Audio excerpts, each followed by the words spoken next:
अस्सलाम वालेकुम everyone. Hope so आप सब लोग ठीक होंगे। और वीडियो स्टार्ट करने से पहले मैं आप लोगों से ये कहना चाहूँगी कि मेरे चैनल को लाइक, सब्सक्राइब और कमेंट करना मत भूलिएगा।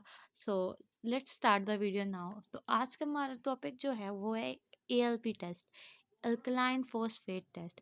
आज मैं आप लोगों को ये बताऊंगी कि एएलपी टेस्ट होता है क्या है और हम इसको किस तरह से यूज़ करते हैं एज अ डॉक्टर और एज अ पैरामेडिकल स्टाफ। सबसे पहले एएलपी की डेफिनेशन आ जाती है। एएलपी जो है वो हम इसका सैंपल सबसे पहले ब्लड से लेते हैं और इसका मेन टेस्ट जो होता है एलएफटी, इसमें एलएफटी होता है जिसमें ये एएलपी की अमाउंट जो है वो रिपोर्ट्स में अक्सर लिखी जाती है। एएलपी की डेफिनेशन कुछ इस तरह से है। एएलपी जो है एक इंजाइम है जिसकी वैल्यू हम ब्लड में मेजर करते हैं। सबसे इम्पोर्टेंट बात जो है ये है कि अकेले ये कोई भी कंडीशन को किसी भी कंडीशन को ये डायग्नोस नहीं कर सकता। ये थ्रू आउट द बॉडी पाया जाता है जिसमें लीवर है, डाइजेस्टिव सिस्टम है, किडनीज है और बोन्स है। इसकी तो दूसरी बात ये है कि ये डॉक्टर्स रिकमेंड क्यों करते हैं ये टेस्ट। लेट्स सपोज एक पेशेंट है जिसको कोई ना कोई लीवर और बोन डिसऑर्डर है, तो ये डॉक्टर उसकी एएलपी की वैल्यूज चेक करने के लिए एएलपी के लेवल को हाई या लो देखने के लिए रिकमेंड करता है। ठीक है। और ये तो होगी, ये पहली चीज़ जो होगी वो ये है कि हम किसी बीमारी के लिए इसको चेक करते हैं। लेकिन दूसरी चीज़ ये है कि एक बंदा जो ऑलरेडी लीवर या उसको कोई बोन डिसऑर्डर है, लेट्स सपोज उसको कोई मतलब सिरोसिस है या उसको ऑस्टियोआर्थराइटिस है, तो हम उसके लीवर रूटीन चेक और हेपेटाइटिक पैनल टेस्ट जो नॉर्मली एक पेशेंट के लिए ज़रूरी होते हैं, उनको वीक बाद चेकअप करने के लिए कि उनके लीवर में कोई मसला अब तो नहीं है, कोई मतलब उनमें कितनी इम्प्रूवमेंट आई है, ये चेक करने के लिए हम ये टेस्ट करवाते हैं। जैसे कि मैंने आप लोगों को पहले ही बताई, ही एलएफटी के पास होता है। एलएफटी जो होते हैं वो लीवर फंक्शनिंग टेस्ट होता है, ठीक है, जो कि डॉक्टर रिकमेंड करता है, ठीक है, लीवर के लिए और भी बहुत सी चीज़ों के लिए।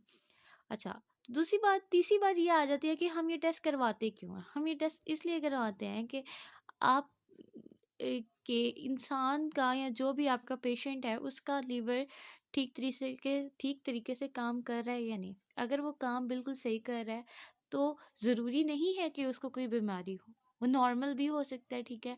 लेकिन अगर वो काम नहीं कर रहा, मतलब कि उसकी वैल्यू लो है, तो ज़रूरी है कोई ना कोई उसे प्रॉब्लम हो, ठीक है। अच्छा, जो मेन चीज़ें हैं, जो कंडीशन है एएलपी के लेवल को हाई करने वाली, वो ये हैं। इनमें सबसे पहले आपको लीवर कैंसर भी हो सकता है अगर आपकी वैल्यू हाई है एएलपी। सिरोसिस भी हो सकता है। सिरोसिस बेसिकली स्कारिंग होती है लीवर की, जो कि लॉन्ग टर्म लिवर डैमेज की वजह से आती है, ठीक है। हेपेटाइटिस हो सकता है आपको, आपकी बाइल डक्ट की ब्लॉकेज हो सकती है, ठीक है। इसकी क्लिनिकल यूज़ में नेक्स्ट आता है कि ये दो ही इसके बेसिकली दो ही क्लिनिकल यूज़ है। ये डायग्नोस करता है बोन और लीवर के डिसऑर्डर्स को, ठीक है। इसकी नॉर्मल वैल्यू जो है वो लैब टू लैब वेरी करती है। कुछ लैब में 20 to 140 पर यूनिट पर लीटर है, कुछ लैब में 44 to 147 यूनिट पर लीटर है और कुछ लैब में 65 to 306 यूनिट पर लीटर है, ठीक है। ये चेंज होती रहती है ड्यूरिंग द लाइफ साइकिल, ठीक है। अच्छा, जब एएलपी की वैल्यू जब हायर होती है तो क्या होता है। एएलपी की वैल्यू जब हाई होती है तो ज़रूरी नहीं है कि आपको कोई प्रॉब्लम हो। मैंने जैसे पहले भी यही चीज़ बोली है कि नॉर्मल टीनेजर्स में या बच्चों में या प्रेग्नेंट वोमेन में इसकी वैल्यू आपको हाई ही मिलेगी और ये प्योरली नॉर्मल है, इसमें कोई बड़ी बात नहीं है। अच्छा, तो अब आ जाता है नेक्स्ट पॉइंट कि अगर वैल्यू एएलपी की कम हो जाए तो क्या होगा।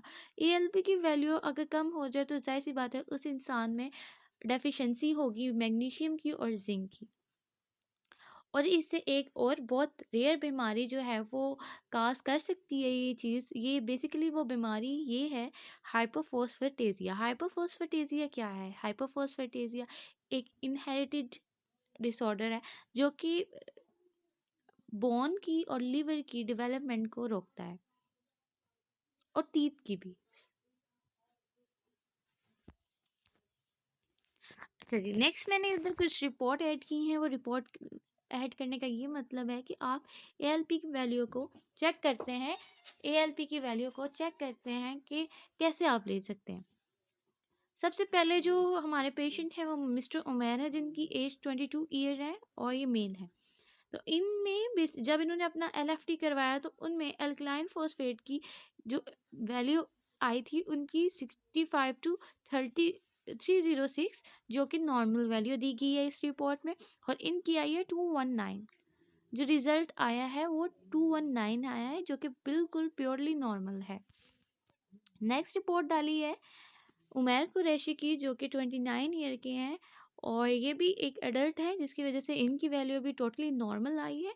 और इनमें इनकी देखें, हल मैंने जैसे आपको बोला कि ये इस रिपोर्ट की वैल्यू जो है वो वेरी करती है लैब टू लैब। कुछ लैब में इसकी वैल्यू बहुत ज़्यादा है और कुछ में नहीं।